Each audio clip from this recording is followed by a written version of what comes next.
The first time Arya Voss saw her reflection in the mirror of the medical bay, she understood why the adults looked at her with such a mixture of fear and wonder.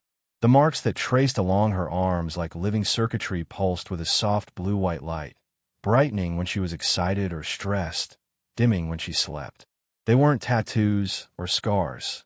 They were something far more fundamental, woven into her very DNA. Every child born after the year 3099 bore these marks. The pattern was different for each child, but the luminescence was universal. Scientists called it the convergence phenomenon. The children simply called it being marked. "Arya, please hold still," Dr. Holloway said, adjusting the scanner above her arm. The elderly woman had been studying the marked children for over a decade, ever since the first generation had begun to mature. "We're detecting some unusual energy readings from your marks today." Arya, now 12 and more impatient than ever with these weekly examinations, rolled her eyes. "They're the same as always, Dr. Holloway. Blue, glowy, and completely normal for someone like me." "Normal," the doctor repeated with a slight smile. "That's what worries the Colonial Council, you know.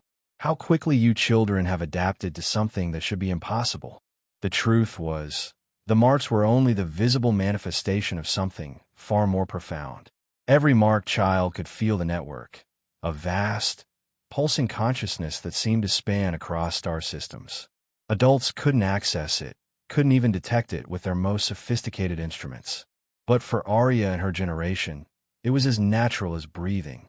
Right now, as Dr. Holloway continued her scans, Arya could sense dozens of other marked children across the space station. Their emotions flickered like distant stars in her mind. Kai's frustration with his mathematics tutor, Zara's excitement about her upcoming birthday, Marcus's deep sadness over his father's recent departure for the outer colonies. But there was something else in the network today, something that made Arya's marks brighten involuntarily. A call, distant but growing stronger, like a signal breaking through cosmic static. It came from a direction that felt old, ancient beyond measure. "Dr. Holloway," Arya said suddenly, sitting up on the examination table, "have you ever heard of a planet called B73?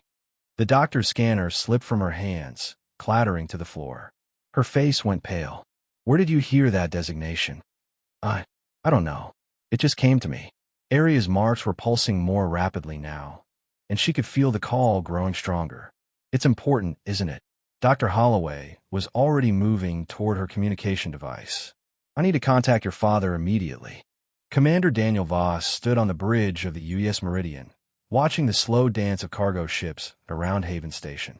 At 43, he was one of the youngest fleet commanders in the United Earth Systems, but the gray threading through his dark hair and the lines around his eyes spoke to the weight of his responsibilities.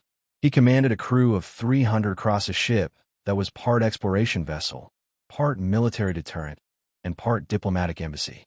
The communication from Dr. Holloway reached him just as he was reviewing the morning reports. The moment he heard his daughter's name in connection with B73, his blood turned to ice. "Sir," Lieutenant Commander Santos, his second in command, noticed his expression. "Is everything all right?" Daniel was already moving toward his private communication booth. "I need to speak with Central Command. Immediately." The face that appeared on his screen belonged to Admiral Chun, a woman whose own daughter was among the first generation of marked children. Her expression was grim. "Daniel, I was hoping we wouldn't have this conversation for a few more years. Admiral, with respect, what the hell is B73? Chun was quiet for a long moment. "It's a planet in the Kepler 442 system. Officially, it doesn't exist in our star charts. Unofficially, it's been broadcasting a signal toward Earth since 3097. 2 years before the first marked children were born." "Exactly. And Daniel, the signal appears to be specifically designed to interact with the neurological patterns we've observed in your daughter's generation." Daniel felt the deck of his ship shift beneath his feet, though he knew it was just his own perception tilting. "You're telling me that some alien intelligence has been, what, programming our children?" "We don't know. But every simulation we've run suggests that when the marked children reach adolescence, they'll become increasingly drawn to that signal. Some of our theoretical models suggest they might even attempt to reach the source." The communication panel chimed with an urgent message. Daniel's executive officer appeared on a secondary screen. "Commander, we have a problem. One of our science shuttles has been stolen from Base 7. The thief bypassed 6 different security systems without triggering a single alarm." Daniel closed his eyes. He already knew who had taken the shuttle. Arya.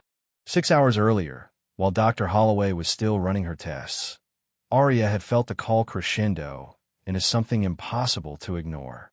The network, which usually felt like a gentle background hum, had suddenly blazed with urgent purpose. Every marked child on the station was feeling it.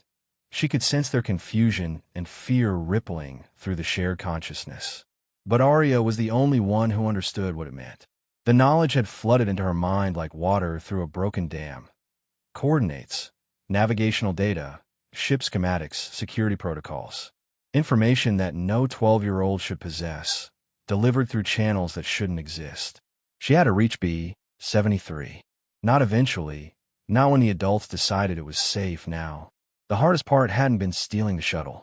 The network had guided her through the security systems like a friendly voice giving directions.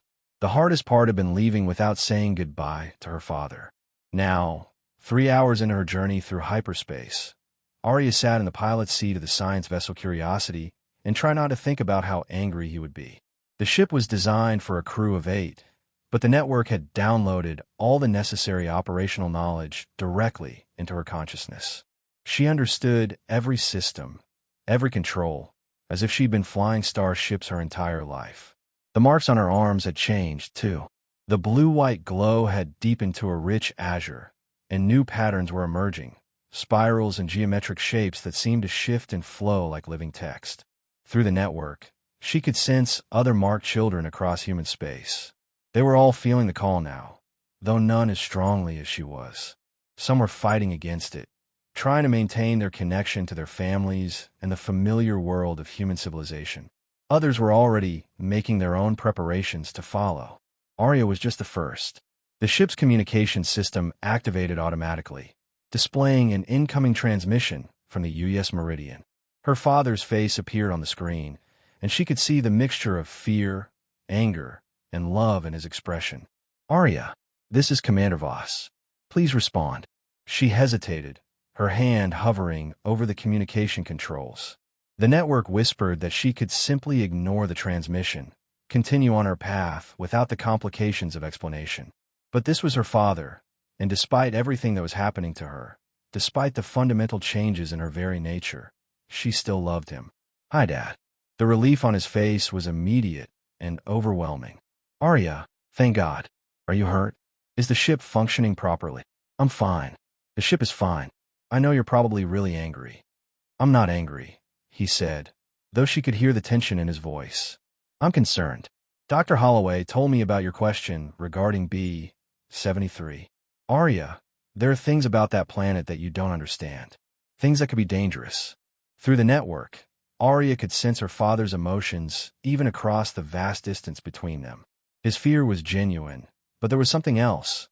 Knowledge he was holding back, secrets that ran deeper than simple parental concern. "Dad, I know about the signal. I know about the experiments. I know that the adults have been studying us like lab rats for 13 years, trying to figure out what we're becoming." Daniel's face went pale. "How could you possibly?" "The network shows us things, shows us truth.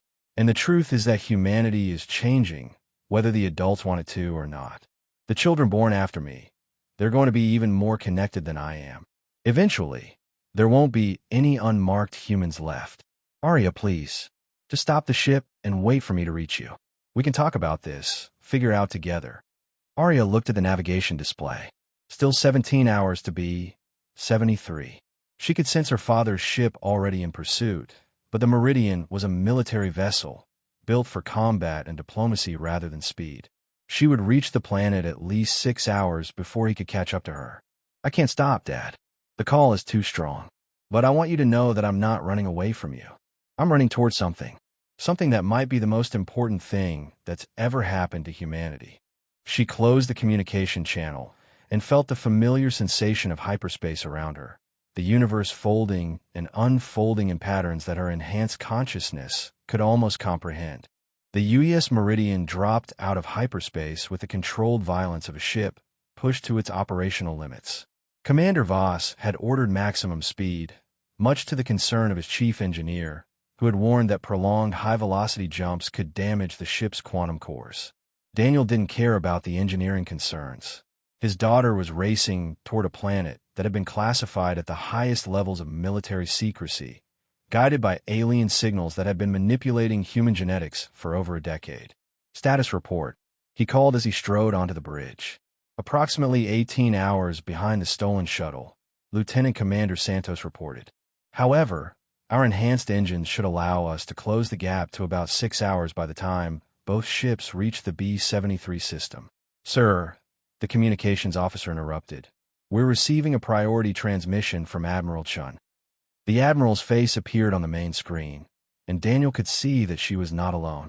Behind her stood Dr. Elizabeth Hayes, the lead xenobiologist for the U.S. Science Division, and Dr. Marcus Webb, whose expertise in exotic physics had made him indispensable to the military's research into the Mark children.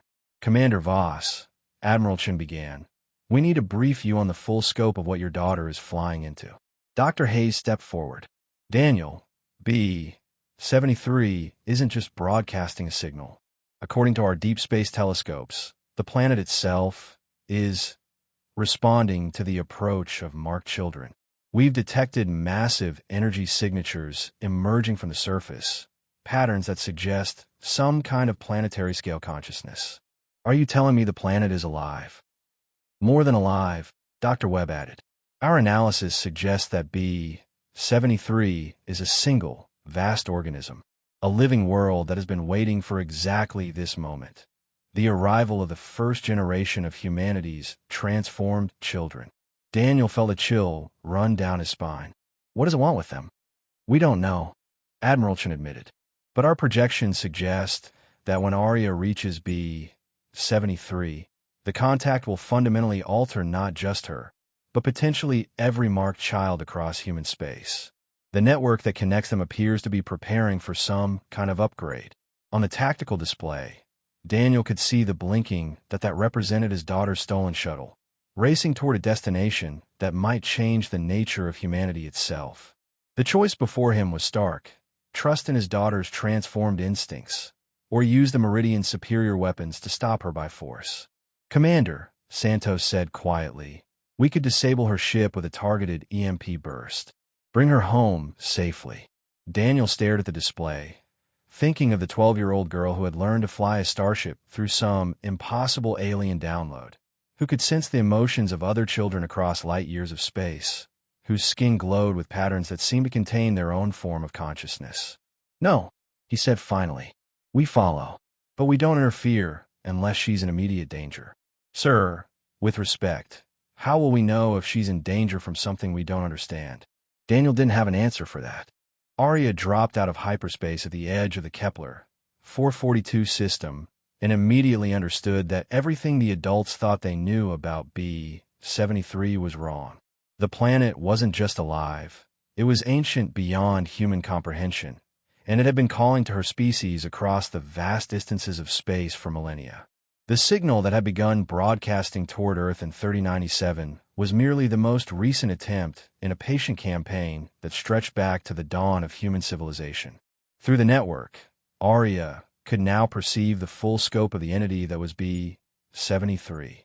It wasn't a single organism, but rather a collective consciousness composed of billions of individual minds, all working together toward a common purpose. And that purpose, she realized with a mixture of awe and terror, was the salvation of intelligent life in the galaxy. The marks on her arms were now blazing with light, new patterns emerging and flowing across her skin like living text. The ship's sensors were detecting massive energy signatures from the planet below, and as Arya watched, she could see the surface itself beginning to change. Vast geometric patterns were emerging from the continents, structures that dwarfed Earth's largest cities and seemed to pulse with their own inner light. A communication signal reached her ship, but it didn't come through the standard radio channels. Instead, it manifested directly within the network, a voice that spoke in harmonics and frequencies that her transformed mind could understand perfectly. Welcome, child of Earth. We have been waiting. Arya found herself responding not with her voice, but with her thoughts, her consciousness reaching out to touch the vast intelligence below. You're the ones who changed us. Who gave us the marks, the network? We offered. Your species chose to accept. The transformation was always within your genetic potential. We merely provided the catalyst. Why? What do you want from us? The response came as a flood of images and concepts that her enhanced mind absorbed instantly. She saw the galaxy as B-73 perceived it, filled with countless worlds bearing intelligent life, most of which had destroyed themselves before reaching interstellar civilization. She saw the few species that had survived long enough to achieve true technological maturity, and she saw the pattern that connected them all. Each successful species had undergone a fundamental transformation in their adolescence as a galactic civilization. They had moved beyond individual consciousness to collective awareness, beyond competition to cooperation, beyond the destructive cycles that had doomed so many others. Humanity was now at that crucial threshold. Your generation, and those who will come after, represent the next phase of human evolution. But the transformation cannot be forced. It must be chosen. That is why we called to you first, Arya Voss. You are the bridge between what humanity was and what it can become. Through the ship's viewports, Arya could see that the planet below was now glowing with the same azure light as her marks. Massive structures were rising from the surface, not built but grown, shaped by the collective will of the planetary consciousness. My father is coming. He's afraid that you're going to hurt me, hurt humanity. Fear is natural, but your father is among those who will need to make the choice. The transformation cannot be limited to your generation alone. Eventually, all of humanity must decide whether to evolve or remain isolated in their individual consciousness. Arya felt the shuttle's controls responding to her thoughts rather than her hands. The ship began its descent toward B-73, guided by the collective intelligence below.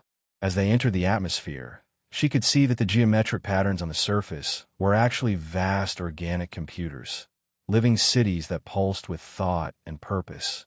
The landing site that appeared before her was a crystalline platform surrounded by structures that defied easy description.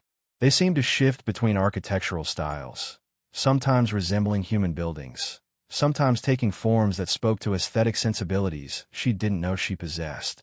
As the shuttle touched down, Arya felt the network explode with new connections. Every marked child across human space was suddenly linked to her experience, seeing through her eyes, feeling through her enhanced senses. She was no longer just herself. She was the focal point for an entire generation's transformation. The airlock opened, and Arya stepped onto the surface of B-73. The moment her feet touched the crystalline platform, her marks blazed with such intensity that they were visible even in the alien sunlight. All around her, the living city began to sing. Commander Voss watched through the Meridian's telescopes as his daughter's shuttle landed on the surface of B-73. The planet's transformation was visible even from orbit. Vast patterns of light spreading across the continents like neural networks made manifest. Energy readings from the surface had spiked beyond anything in their databases. Sir, the sensor operator called out, we're detecting massive quantum fluctuations across the planet. Whatever's happening down there, it's affecting space-time itself. Dr. Holloway, who had insisted on joining the pursuit mission, stood beside Daniel on the bridge. Her scanner was detecting energy signatures from every marked child on the ship. All 12 of them in the ship's civilian quarters were glowing like small stars. Commander, she said urgently, the children here are all entering some kind of enhanced state. Their marks are brighter than I've ever seen them, and our neurological monitors are showing unprecedented brain activity. Are they in danger? I don't think so, but they're all saying the same thing. They can see through Arya's eyes. They're experiencing everything she's experiencing. On the main screen, enhanced imagery from the planet's surface showed Arya walking across the crystalline platform toward structures that seemed to shift and change as she approached. The marks on her arms were now so bright they cast their own shadows, and new patterns were emerging across her entire body. Sir, Lieutenant Commander Santos said quietly, we have a decision to make. Do we attempt a rescue operation, Or do we wait to see what happens? Before Daniel could respond, the communication system activated. But the voice that emerged wasn't coming from any human source. It was the planet itself, speaking through harmonics that somehow conveyed meaning directly to their minds. Commander Voss, your daughter is safe, but her journey is just beginning. Who are you? What do you want with her? We are what your species might become. We are the collective consciousness of a world that learned to think as one. Your daughter represents the first step in humanity's evolution toward that same unity. Dr. Holloway stepped forward. The genetic modifications, you caused them, didn't you? We offered a gift that was already within your species' potential. The quantum entanglement that allows your children to share consciousness across vast distances is an ability that exists dormant in all human genetics. We merely provided the activation sequence. Daniel felt the weight of cosmic significance settling on his shoulders.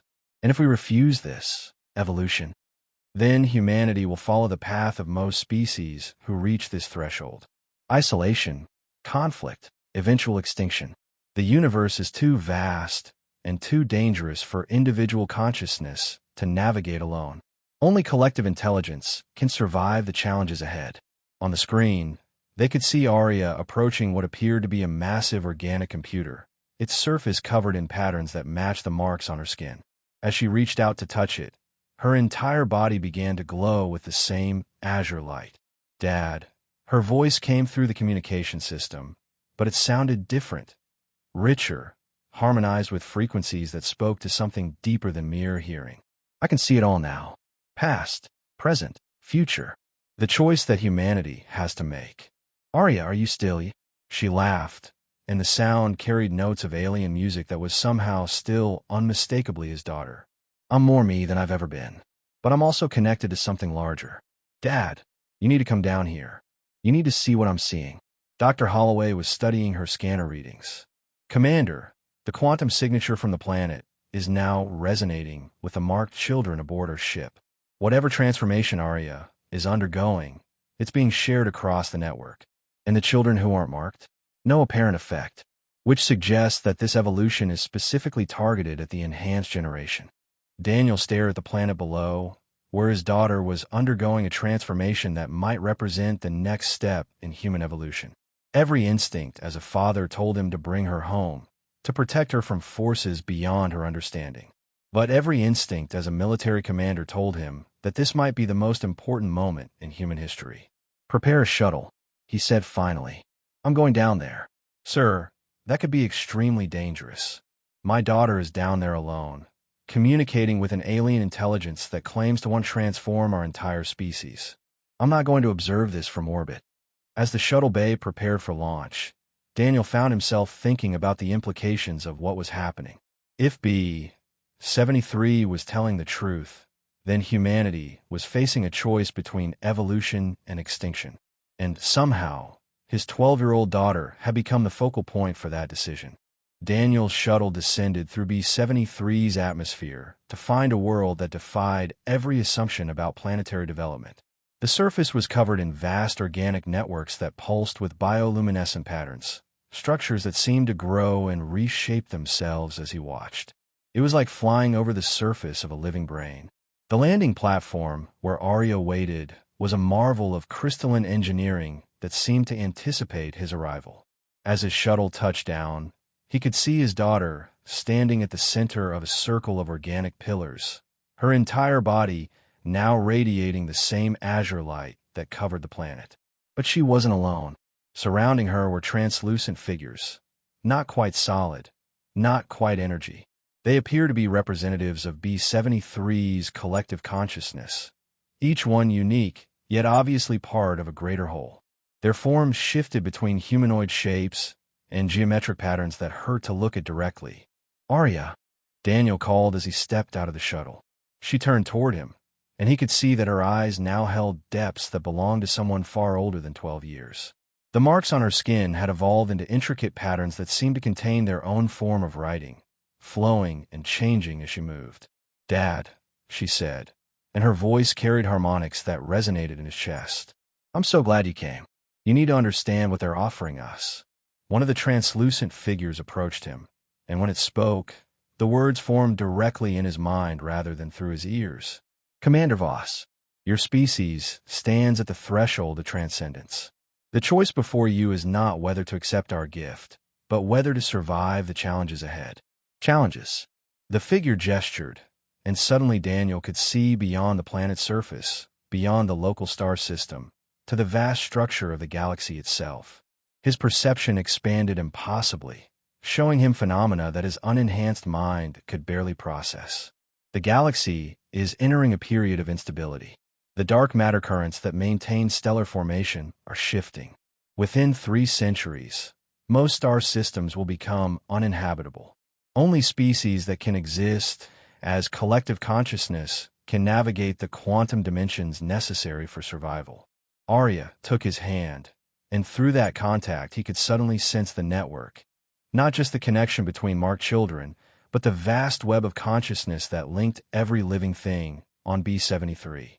For a moment, he experienced what it was like to think as a planet, to feel the presence of billions of individual minds working in perfect harmony.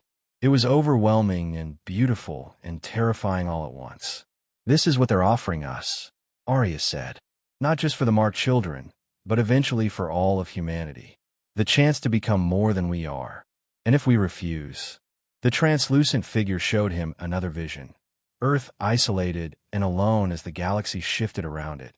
Human civilization slowly dying as the universe became increasingly hostile to individual consciousness. The transformation has already begun. Every human child born after your year 3099 carries the genetic potential for collective consciousness. The marks are merely the visible manifestation of changes that go much deeper. The question is not whether humanity will evolve, but whether that evolution will be guided or chaotic. Daniel looked at his daughter, seeing the alien patterns flowing across her skin, hearing the otherworldly harmonics in her voice. She was still Arya, but she was also something new, a bridge between humanity's past and its possible future. What happens to our individuality? Our freedom to choose our own paths? Arya smiled, and in that expression he could see both his little girl and something vast and ancient. Dad, individuality doesn't disappear in collective consciousness. It becomes more. When you can share thoughts and feelings with others directly, when you can experience the universe through billions of different perspectives, you don't lose yourself. You find yourself. Through the shuttle's communication system, a signal arrived from the Meridian. Lieutenant Commander Santos's voice was tight with concern. Commander, we're detecting massive energy buildups across the planet. Also, the marked children aboard ship are changing. Their marks are spreading. Daniel felt the weight of decision settling on him. His daughter had already made her choice, stepping forward into an evolutionary path that might save humanity or transform it beyond recognition. Now it was his turn to decide whether to trust in her judgment or try to drag her back to a species that might be doomed to extinction. Arya, he said finally, are you happy with what you're becoming? She considered the question with a seriousness that belonged to someone much older than 12. I'm more than happy, Dad. I'm complete. For the first time in my life, I feel like I'm exactly who I'm supposed to be. Around them, the organic structures pulsed with increasing intensity, and Daniel could feel something shifting in the fundamental nature of reality itself. The transformation wasn't just affecting Arya. It was radiating outward through the network, touching every marked child across human space. The evolution of humanity had begun. Aboard the US Meridian, Dr. Holloway watched her instruments with a mixture of fascination and growing alarm. The 12 marked children in the civilian quarters were undergoing rapid changes. Their marks were spreading across their entire bodies, new patterns emerging by the minute. But more than that, they were all speaking in unison, their voices harmonizing in languages that hadn't existed an hour before. Commander Santos, she called over the intercom, we need to establish communication with Commander Voss immediately. What's happening to these children is accelerating beyond our ability to monitor safely. In the bridge, Santos was dealing with reports from across human space. Communications from every colony, every station, every ship with marked children aboard were reporting the same phenomenon. The transformation was spreading through the network faster than light-speed communication. Doctor, he said, opening the channel. We've got bigger problems. According to Central Command, approximately 12% of Earth population is undergoing the same changes we're seeing here.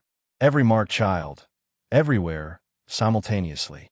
On the surface of B-73, Daniel could feel the magnitude of what was happening through his contact with Arya. The planet itself was serving as a transmission node, broadcasting the evolutionary catalyst to every human being who carried the genetic modifications. But the process wasn't uniform. Some children were embracing the transformation fully, while others were fighting against it. The resistance is to be expected, the collective consciousness explained.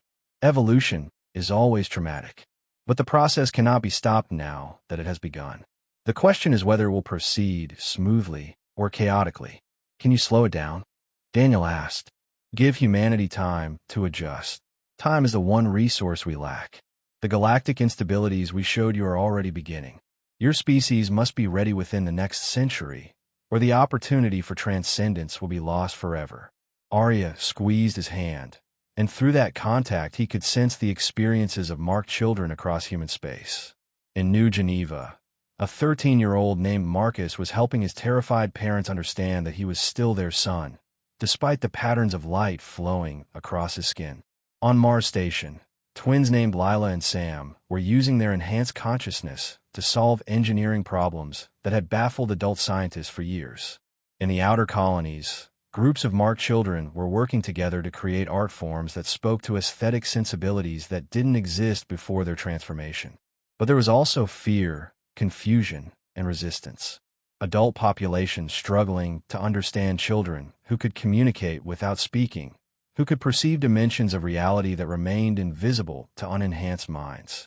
Some governments were treating the transformation as a plague, others as a blessing. The potential for conflict was enormous. Dad, Arya said, her voice carrying new depths of understanding. Humanity needs guides through this transition. People who can help bridge the gap between what we were and what we're becoming. And you think I can be one of those guides? She smiled, and in that expression he could see both his daughter and something infinitely larger. Not just you. Anyone who can accept that evolution isn't the end of humanity. It's the beginning of something better. The translucent figures around them began to shift and change, taking on forms that were more clearly humanoid. Daniel realized that they were showing him what humanity might look like after several generations of collective consciousness. Beings that retained individual identity while sharing in a vast network of thought and feeling. Your daughter is the first, but she will not be the last. Each generation will advance further along the path of transcendence. Eventually, humanity will join us among the stars, helping to guide other species through their own evolutionary thresholds. Daniel thought about the reports coming from across human space, about the children undergoing transformation in real time, about the adults struggling to understand a change that might be necessary for survival. The magnitude of the responsibility was staggering. What do you need me to do? Arya stepped forward, placing her glowing hands on his shoulders. Help us build bridges, Dad. Help the adults understand that we're still human. We're just becoming more human than anyone thought possible. As she spoke, Daniel felt something shifting in his own consciousness. Not the full transformation that Arya had undergone, but an opening, an expansion of awareness that allowed him to perceive the network at the edge of his consciousness. Through that connection, he could sense the emotions and thoughts of his daughter, and beyond her, the vast community of minds that was growing across human space. It was overwhelming, but it was also profoundly beautiful. For the first time in his life, Daniel Voss understood what it meant to truly not be alone. 3 months after the first contact on B-73, the U.S. Meridian served as the flagship for a new kind of diplomatic mission. The ship carried representatives from across human space, scientists, philosophers, government officials, and most importantly, members of the first generation of fully transformed humans. Arya, now 13 and serving as humanity's primary liaison with B-73, stood on the bridge watching the approach to Earth. Her transformation had continued to evolve, and she now existed simultaneously as an individual consciousness and as a node in the vast network that connected all enhanced humans. The marks on her skin had become something like living art, flowing patterns that conveyed meaning in languages that were still being developed.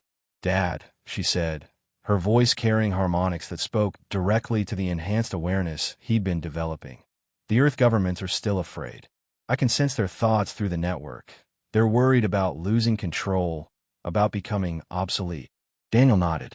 In the months since B-73, the transformation had accelerated beyond anyone's predictions. Nearly 40% of Earth's population now carried at least basic genetic modifications, and that percentage was growing daily. The network had evolved into something approaching a secondary internet, allowing enhanced humans to share knowledge, emotions, and experiences instantaneously across vast distances. "They're not wrong to be concerned," he said.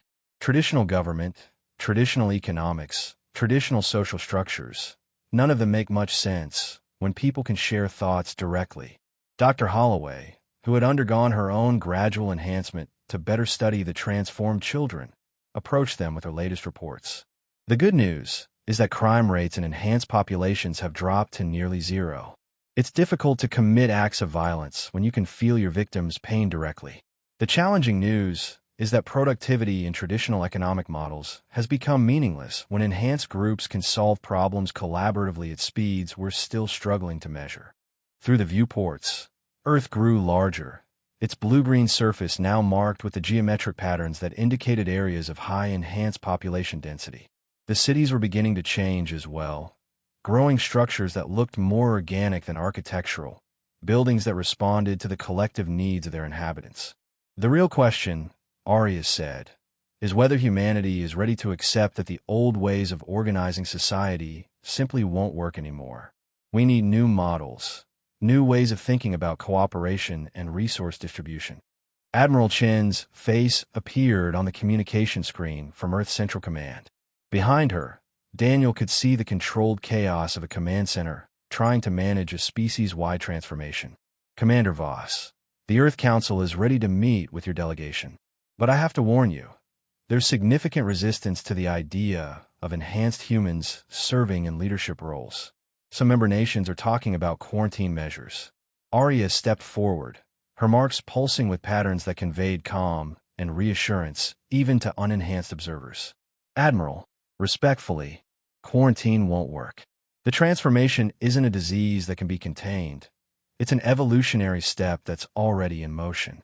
The choice isn't whether to accept enhanced humans in leadership. The choice is whether to work with us to build new structures that serve everyone, or to try to maintain old systems that are already failing." Through the network, Arya could sense the presence of enhanced humans across the solar system. They were working on solutions to problems that had seemed intractable just months before: efficient fusion power, sustainable terraforming, even the beginnings of faster-than-light communication systems that built on the quantum entanglement principles of the network itself. But she could also sense the fear and uncertainty of the unenhanced populations. They felt left behind, excluded from transformation they didn't understand and couldn't control. That division represented the greatest threat to humanity's successful evolution. "Dad," she said privately through their developing mental link, "we need to find a way to include everyone in this transformation. Not just the naturally enhanced, but those who choose to undergo modification as adults. Is that even possible?" The early research suggested that adult brains couldn't adapt to the network. The early research was wrong. B-73 has been showing us new techniques, new ways of gradually introducing the modifications that allow for adult enhancement. It's more difficult and takes longer, but it's possible. Daniel felt a moment of decision approaching. As one of the senior military officers managing the transformation crisis, his own choices would influence how humanity navigated this evolutionary threshold. He could continue trying to maintain the old systems, or he could embrace the changes and help guide the species toward its enhanced future. "What would I need to do?" he asked. Arya smiled, and through their connection he could feel her love and pride. "Just be willing to become more than you are, Dad. The rest will follow naturally." The Earth Council chambers have been modified to accommodate both enhanced and unenhanced humans.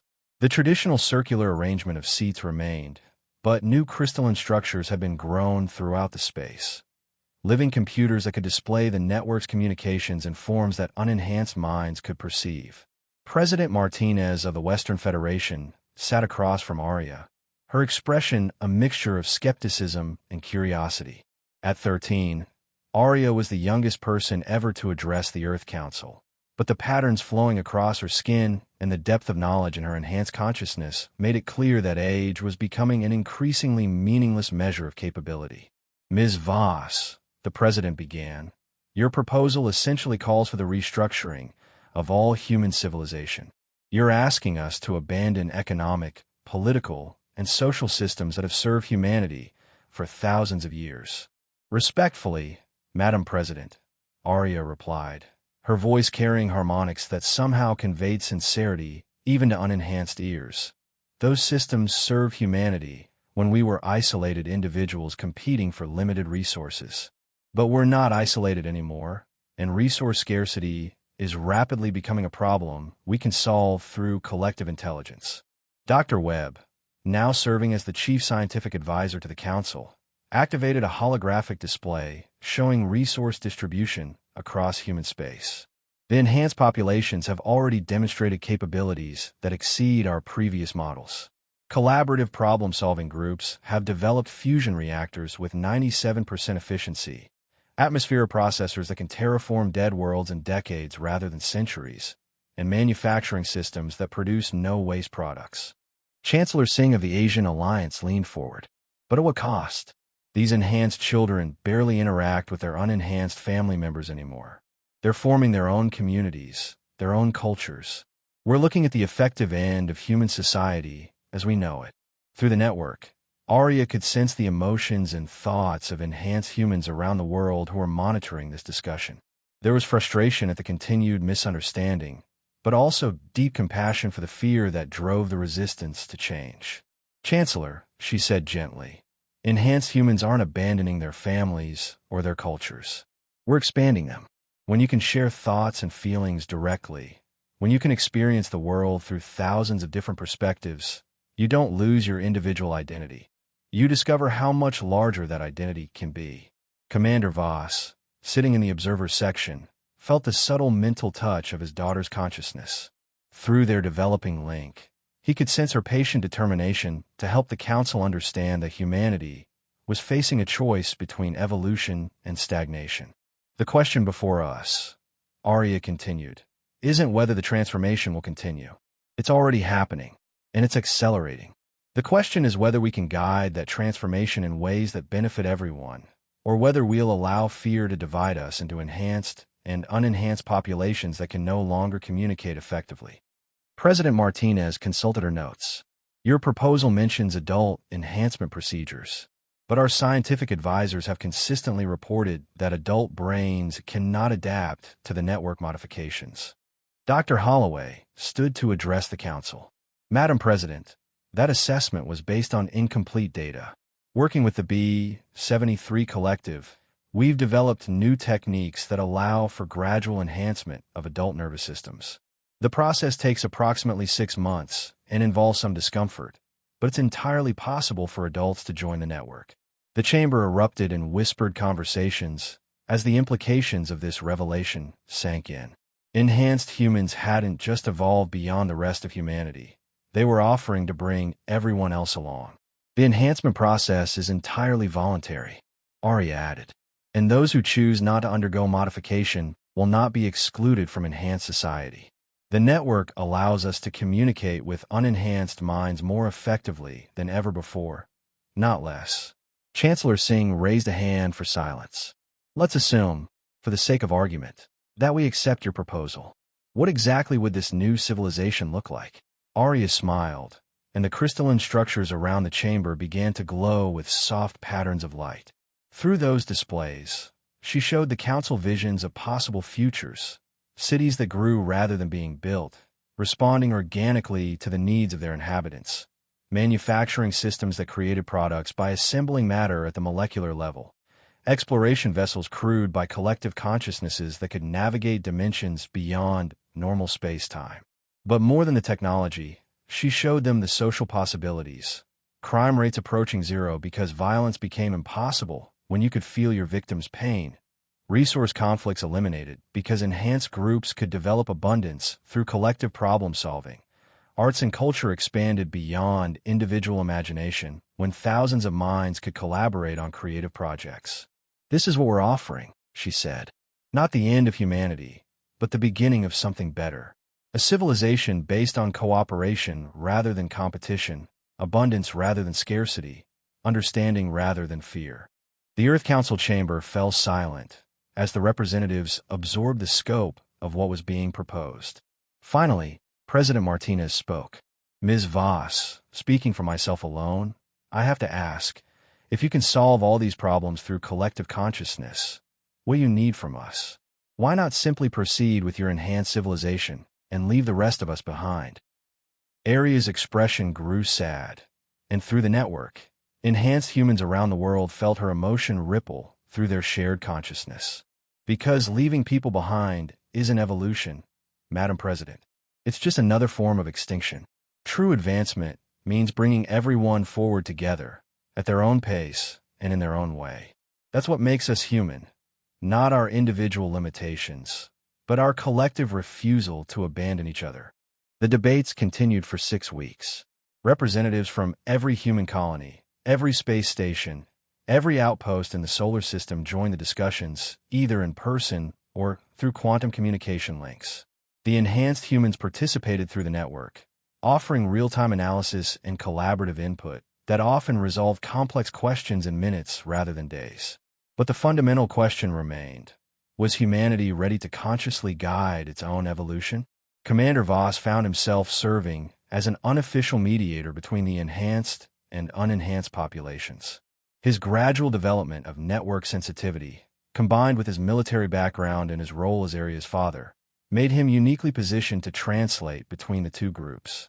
Dad, Aria said as they walked through the crystalline gardens that had grown around the Earth Council complex, I can sense the fear in so many of the representatives.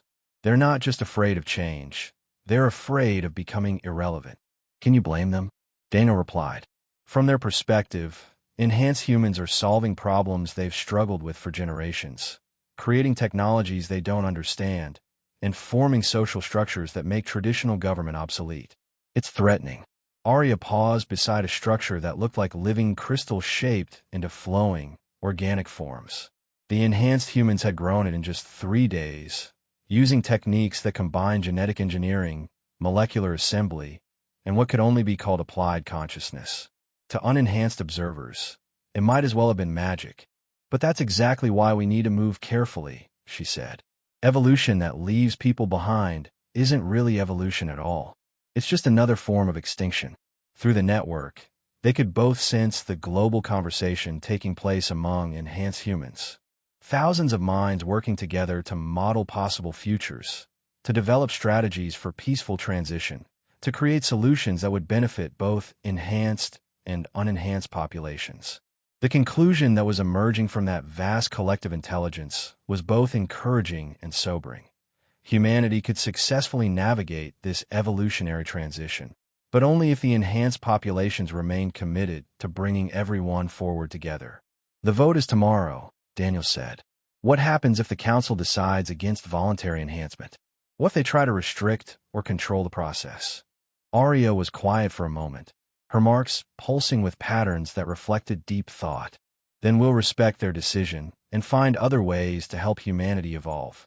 Force isn't evolution. It's just another form of oppression. The transformation has to be chosen, not imposed. And if it takes centuries for everyone to accept the changes, then we'll wait centuries. Dad, when you can share consciousness with thousands of other minds, when you can experience the universe through countless different perspectives, patience becomes easier. We're not going anywhere. The next morning, the Earth Council convened for the final vote. The chamber was packed with representatives, observers, enhanced humans, and media from across human space. The question before them was simple in its wording, but vast in its implications. Would humanity officially support the development of voluntary enhancement technologies and the gradual evolution toward collective consciousness? President Martinez called for the vote, and one by one, the representatives of Earth's nations cast their decisions. The tallies appeared on displays around the chamber. Yes, no, abstain. When the final count was complete, the result was closer than anyone had predicted. 187 votes in favor, 156 against, 23 abstentions. The motion passes, President Martinez announced. The Earth Council officially supports the continued development of voluntary human enhancement technologies, with appropriate safeguards and oversight. The chamber erupted in applause, debate, and occasionally angry shouting. But through the network, enhanced humans around the world felt something else, a collective sense of relief and determination. Humanity had chosen to consciously guide its own evolution. But as Arya stood in the council chamber, feeling the emotions of both enhanced and unenhanced humans around her, she knew that the real work was just beginning. Passing a vote was one thing. Actually building a civilization that could successfully integrate both evolutionary paths would require generations of patient effort. "Dad," she said through their mental link, "are you ready to help build the future?" Daniel looked at his daughter, seeing both the 13-year-old girl he'd raised and the transformed being she'd become, and felt the weight of history settling on his shoulders. "I think I am, Arya. I think I am." 1 year after the Earth Council vote, the first adult enhancement facilities opened on Luna, Mars, and 3 orbital stations. The process remained voluntary, but demand exceeded capacity by orders of magnitude. Adults who chose enhancement reported that while the transition was more difficult than it was for children, the results were equally profound. Dr. Elizabeth Chun, formerly Admiral Chun, underwent the process at the age of 57 and emerged 6 months later as one of the first adult-enhanced humans to retain her position in Earth's military hierarchy. Her dual perspective, maintaining connections to both enhanced and unenhanced populations, proved invaluable in managing the ongoing transition.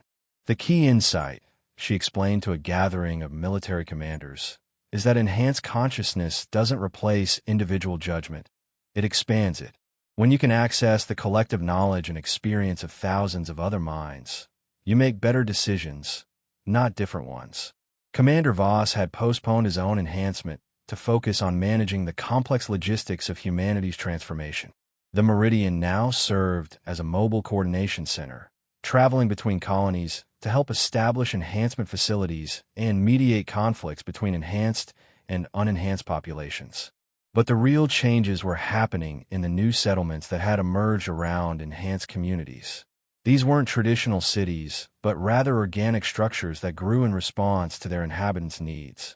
Buildings that could reconfigure themselves, transportation systems that operated through collective intention, manufacturing facilities that created products by assembling matter at the molecular level.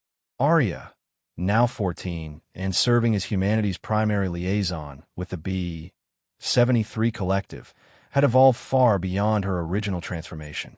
Her consciousness existed simultaneously across multiple dimensional frameworks, allowing her to perceive reality from perspectives that were still incomprehensible to most humans. But she remained recognizably herself, curious, compassionate, and determined to help her species navigate its evolutionary transition. "Dad," she said as they stood on the observation deck of the Meridian, watching the construction of humanity's first interstellar enhancement facility, B-73 has been showing me something interesting. We're not the only species going through this transformation right now." "What do you mean?" Through their enhanced connection, Arya shared visions from the planetary collective, dozens of other worlds scattered across the galaxy, each home to species that were undergoing their own evolutionary transitions from individual to collective consciousness. Humanity was part of a much larger pattern, a galactic community of evolved intelligences that work together to guide younger species through their developmental thresholds. "The universe is full of life, Dad, more than we ever imagined. And most of it has gone through exactly what we're experiencing now. B-73 and the other collective worlds, they're like a network of teachers, helping each new species find its own path to transcendence." Daniel felt a moment of vertigo as he contemplated the implications. "So we're not unique. We're unique in our own way, just like every other species. But the pattern of evolution from individual to collective consciousness appears to be universal among intelligence life forms. It's how species survive the challenges of galactic-scale existence. Through the viewport, they could see the construction robots working alongside enhanced humans to build a new facility. The structure was growing rather than being assembled, its crystalline components responding to the collective intentions of its creators. It was beautiful in ways that spoke to aesthetic sensibilities that hadn't existed before the transformation. How long, Daniel asked, before humanity is ready to join this galactic community? Arya considered the question with the patience that came from enhanced consciousness. The first generation of fully transformed humans, my generation, will probably be ready within the next decade. But for humanity as a whole to complete the transition, that could take centuries. And that's okay. Evolution isn't a race. The communication system activated with an incoming message from Earth. President Martinez's face appeared on the screen, and Daniel could see the subtle patterns of light around her eyes that indicated she was one of the growing number of adult-enhanced humans. Commander Voss, Arya, I wanted to update you on the latest census data. Enhanced humans now represent approximately 37% of Earth's population, and that percentage is growing exponentially. We're also seeing the first stable communities that integrate both enhanced and unenhanced populations successfully. Any problems we should be aware of? Daniel asked. The usual adjustment challenges, but nothing we can't handle. The enhanced communities have been remarkably patient with those who choose not to undergo modification. And we're seeing some fascinating hybrid social structures emerging. Democratic processes that incorporate both individual voting and collective consensus, economic systems that blend traditional market mechanisms with enhanced resource sharing. Arya smiled, and, through the network, enhanced humans across human space felt her satisfaction. Humanity is finding its own path to transcendence. That's exactly what we hoped would happen. As the communication ended, Daniel found himself reflecting on the magnitude of the changes that had occurred in less than 2 years. His daughter had evolved from a curious 12-year-old into something approaching a transcendent being, while maintaining the core qualities that made her uniquely herself. Humanity had consciously chosen to guide its own evolution, accepting transformation while working to ensure that no one was left behind. It wasn't the future he had imagined, but it was better than anything he could have conceived. Arya, he said finally, I think I'm ready for enhancement. She turned to him with eyes that held depths of experience far beyond her years, and smiled with the pure joy of a 14-year-old girl whose father was about to join her in the next phase of human existence. Welcome to the future, Dad. 5 years later, Commander Daniel Voss stood on the bridge of the UES Transcendence, humanity's first vessel designed entirely by enhanced consciousness and built through collective effort. The ship existed in multiple dimensional frameworks simultaneously, allowing it to travel not just faster than light, but outside the normal constraints of space-time altogether. His own enhancement had taken nearly 8 months, longer than average for adult modification, but the results had exceeded every expectation. He retained his individual identity while gaining access to the vast network of human consciousness that now spanned across multiple star systems. Through that network, he could sense the presence of his daughter, even though she was currently on B-73, working with the planetary collective to establish contact with other enhanced species. Dad, her voice reached him across impossible distances, carried through quantum entanglement channels that made traditional communication obsolete. We've just made contact with the Kepler 186 collective. They've been waiting to welcome humanity to the galactic community for over 2 centuries. Through their connection, Daniel experienced a moment of true transcendence. The sensation of his consciousness expanding beyond individual awareness to touch minds that had evolved millions of years before humans had even existed.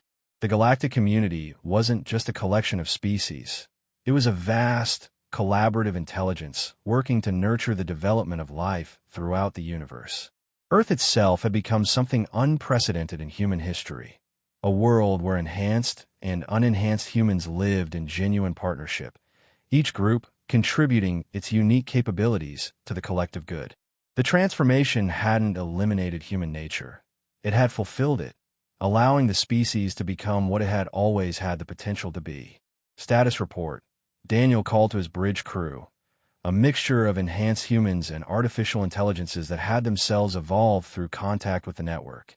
Approaching the Proxima Centauri system, Commander, Lieutenant Rivera reported. She was one of the new generation, born after the transformation had become widespread, naturally enhanced from birth, but raised in communities that honored both evolutionary paths. Long-range sensors are detecting signs of technological civilization on Proxima b. Enhanced or individual consciousness, unknown at this distance. But the energy signatures suggest they're at the threshold stage, similar to where humanity was 5 years ago. Daniel felt a moment of profound satisfaction. The Transcendence was on humanity's first official mission as members of the Galactic community, to offer guidance and support to a species approaching its own evolutionary transition. Through the network, he could sense the collective excitement of enhanced humans across human space. They were about to become teachers themselves, helping to guide another species through the challenges they had so recently navigated. "Arya," he called across the quantum channels, "looks like we got our first student species." Her response carried harmonics of joy that resonated through the entire network. "Then let's go help them find their way to transcendence, Dad. After all, that's what evolution is really about, not leaving anyone behind." As the Transcendence prepared to make contact with its first alien civilization, Daniel Voss reflected on the incredible journey that had brought humanity to this moment. It had begun with children whose skin glowed with otherworldly light, and it had led to a species that could touch minds across the galaxy. The future stretched out before them, vast and full of possibility, a universe populated by countless forms of consciousness, all working together to nurture the development of intelligence and awareness wherever it might emerge. Humanity had finally found its place among the stars.